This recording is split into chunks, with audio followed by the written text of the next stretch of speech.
Existe mágica para escrever? Eu sou Tainara Queiroz, sou fundadora do Clube do Cordel e secretária executiva da Academia de Letras da minha cidade. E estou aqui hoje para falar sobre isso. Existe mágica para escrever ou não? Como é que funciona esse processo na hora da escrita, na hora da criação?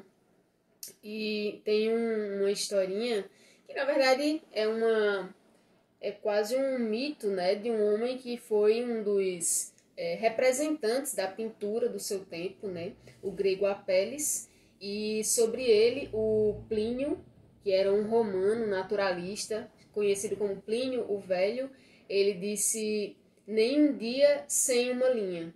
E ele dizia isso sobre Apelles porque ele sempre se exercitava, todos os dias ele exercitava a arte que era dele, né, que no caso era da pintura.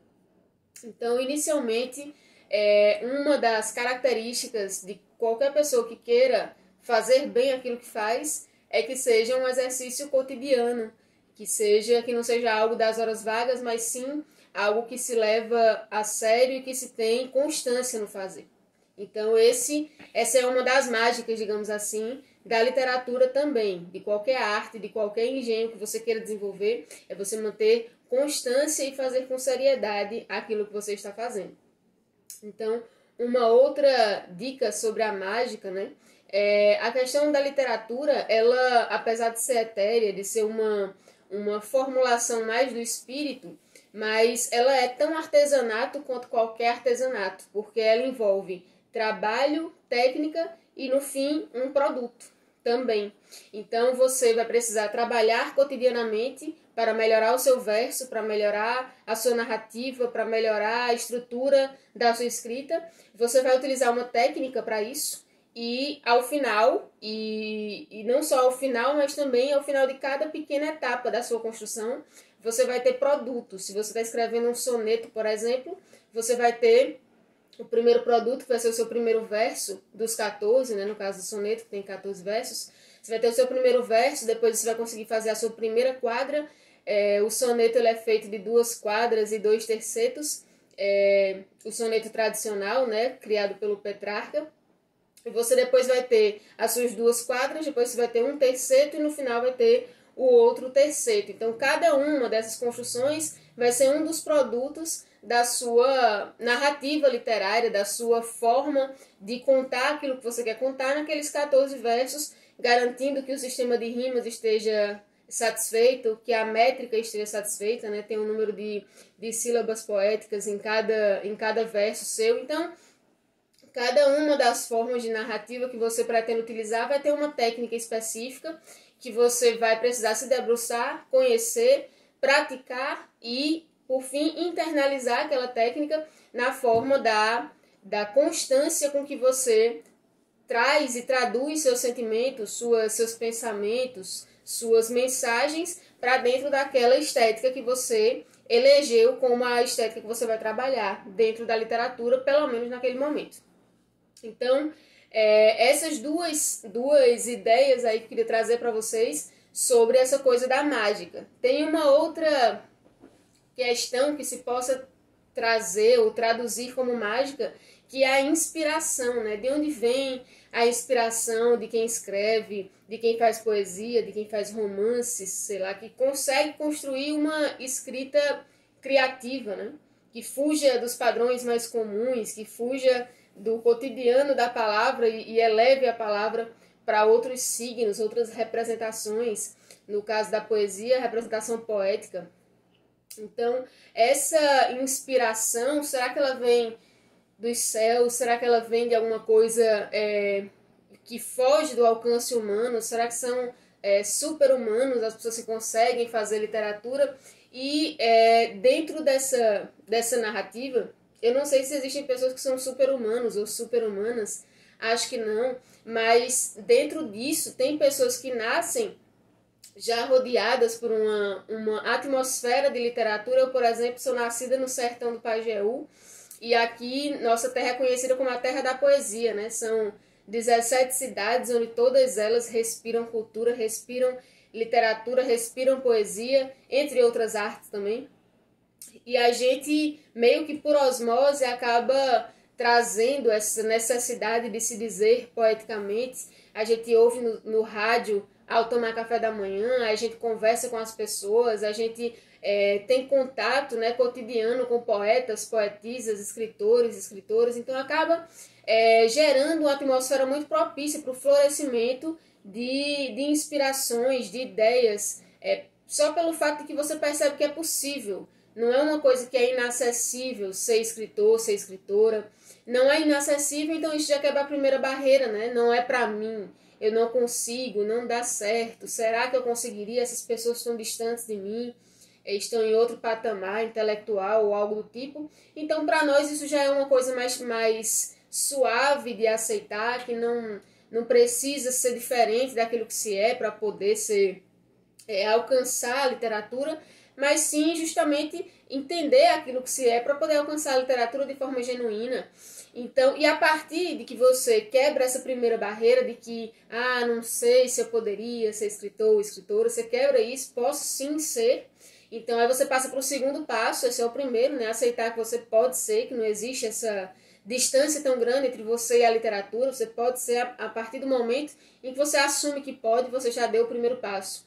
E o segundo passo é você se colocar disponível para praticar cotidianamente, que é o que a gente já falou lá no primeiro ponto, praticar, mas agora também o aprendizado, né? Praticar o aprendizado todos os dias, entender que a gente está sempre aprendendo, por mais que tenhamos por aqui patrimônios vivos, como Dedé Monteiro, né? Lá da cidade de Itabira, aqui do lado da minha. Dedé Monteiro é um patrimônio vivo, pela contribuição dele para a poesia, não somente aqui para a nossa terra, mas para Pernambuco, para o Brasil. E a gente, mesmo chegando num patamar como esse, Dedé continua estudando, aprendendo, ensinando também, é claro, mas a gente precisa sempre se aprimorar, buscar aprender um pouco mais, tem coisas novas acontecendo, tem formas novas de se dizer, novos sentimentos vão surgindo para a gente precisa traduzir aquilo, o mundo vai acontecendo de forma nova e a gente precisa traduzir. Enfim, então, motivos não faltam para que a gente precise, todos os dias, estar abertos e abertas a aprender, né? Isso é até um exercício de espiritualidade, como a escrita, como a poesia, são exercícios do espírito, muito mais. A gente precisa também fazer exercício de espiritualidade e estar abertas a aprender, estar propensos a ser maiores. Isso é uma necessidade de quem se coloca nessa disposição para a literatura, nessa disposição para a escrita, para a poética. Então, a inspiração ela pode ser mais difícil de ser acessada ou mais fácil. Tem até pessoas que sofrem, e acontece, comigo já aconteceu, de sofrer bloqueios criativos, né? Passar grandes períodos, ou curtos mesmo, onde a gente não consegue colocar muita coisa no papel, não consegue elaborar uma narrativa mais longa, não consegue mesmo traduzir, né? A gente vive no território da linguagem, então tudo que a gente sente a gente precisa traduzir. E quando a gente vai traduzir, aí a gente se dá de cara com um muro, né, que é um bloqueio criativo, como eu vou trazer isso para o terreno da linguagem, e após trazer para o terreno da linguagem, como levá-lo à linguagem poética. Então, mesmo esses bloqueios, eles são momentos de introspecção, de compreensão, de aprendizado sobre nós mesmos, nós mesmas, e aprender sobre como fazer o processo de se traduzir para a literatura, aprender as técnicas, aprender como outras pessoas resolvem essa circunstância, né, seja do bloqueio criativo, seja de ultrapassar as margens que a técnica coloca, os empecilhos de não tinha técnica antes, agora estou aprendendo, estou no primeiro passo da técnica, aprender um pouco sobre oração, sobre narrativa, agora o que eu preciso saber? É sobre rima, é sobre métrica, é sobre como unir as unidades de sentido de uma narrativa, enfim. Então são vários os percalços que a gente vai encontrando quando vai aprendendo, e isso é muito bom porque quanto mais desafios, mais a gente se torna mais capaz de absorver os elementos da realidade e trazer para dentro do nosso texto. E isso, na verdade, não é nada negativo, pelo contrário, são coisas positivas. Cada vez que a gente se propõe a aprender alguma coisa, a gente vai encontrar desafios e depois que a gente passa deles, a gente olha para trás e percebe que foi a melhor coisa que aconteceu, que foi a gente se colocar perante aquele desafio e não desanimar e continuar. E é assim com todo mundo, quem conseguiu escrever um romance, quem consegue escrever poemas, quem consegue escrever cordel, A gente sempre passa por esses estágios iniciais e é sobre isso que a gente fala hoje, né? De se perguntar como conseguir a inspiração. A gente tem um poeta aqui de São José do Egito, na verdade também repentista, o Louro, né? Louro do Pajeú, e aí Lorival Batista, o nome dele, conhecido carinhosamente aqui como Louro. E Lorival Batista, ele dizia que ele nunca fez um poema. Na verdade, os poemas estavam aí e ele dizia aquilo que ele estava vendo, mas na verdade os poemas já estavam aí. E aí você veja que é um nível de inspiração muito grandioso, né? Porque está no território já da imagem. Ele já visualiza o poema a partir da medida que vive, né? Então é uma medida muito grande a que ele vive, porque já é a nível da poética. Ele não precisava sentar, olhar, contemplar, o que será que eu estava vendo quando estava olhando, né? Tem o José Saramago que diz, né? Se podes olhar, ver, se podes ver, repara. Às vezes a gente passa por uma situação, passa por uma imagem, passa por uma sensação e depois a gente se pergunta o que era aquilo que eu estava experimentando quando estava enxergando aquilo, quando estava passando por aquela situação, e a gente vai se respondendo essas perguntas, e aí então vão nascendo os textos literários.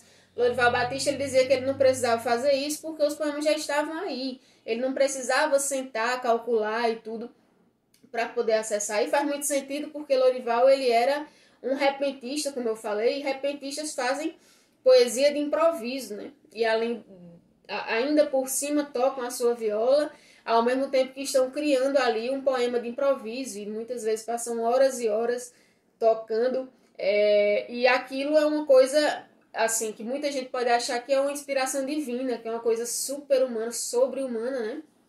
E é mais nesse sentido, né, de que o Lorival, ele nasceu aqui no Pajeú, teve essa... já é quebrado esse gelo naturalmente aqui na nossa terra, de a gente não achar impossível ser escritor ou ser escritora, não achar impossível ser poeta ou poetisa, ou repentista, ou seja lá o que for, que traduza da linguagem cotidiana para a poética. Nós já aceitamos que podemos ser escritores e escritoras, ou criadores, né, de uma narrativa que esteja no campo da poética. A maioria de nós não tem nenhum problema em aceitar isso.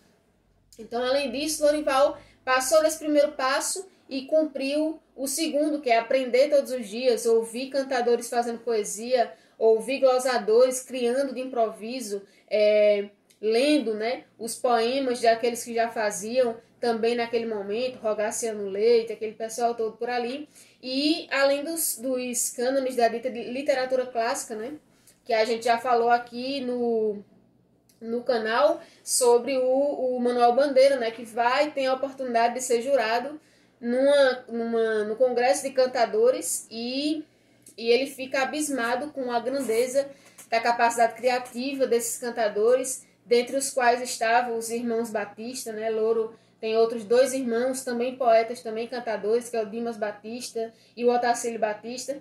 E o Manuel Bandeira, inclusive, cita no seu poema Cantadores do Nordeste, que indico demais, quem puder pesquisar e ler. E Manuel Bandeira fica abismado com isso e acaba, no decorrer do poema, fazendo uma saudação à grandiosidade, né, dessa poesia, uma saudação aos cantadores do Nordeste, que demonstraram para ele mesmo que ele não era poeta, que o poeta era quem fazia o improviso ali na hora, e isso encanta todo mundo. Quem já viu uma mesa de glosas, quem já viu uma cantoria, ou qualquer poeta ou poetisa fazendo improviso, criando na hora, trazendo a poética na hora para a gente, igual o caldo de cana, como a gente diz, é de se ficar abismado mesmo, porque é uma coisa que parece vir não sei de onde.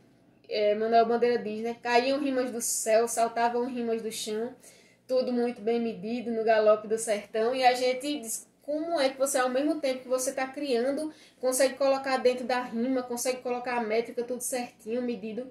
Então a gente corre esse risco de achar que que não vem de um grande trabalho, né? E na verdade é um trabalho aquilo de aprendizado, de se estar disposto a aprender todos os dias, a praticar aquilo que aprendeu todos os dias, e é por isso que no nosso curso online sobre literatura de cordel, a gente preza muito no C40 por que sempre que a gente aprende alguma coisa, a gente possa praticar aquilo que a gente aprendeu. Então, no nosso curso nós temos, por exemplo, o módulo de oração, que é a oração literária, né?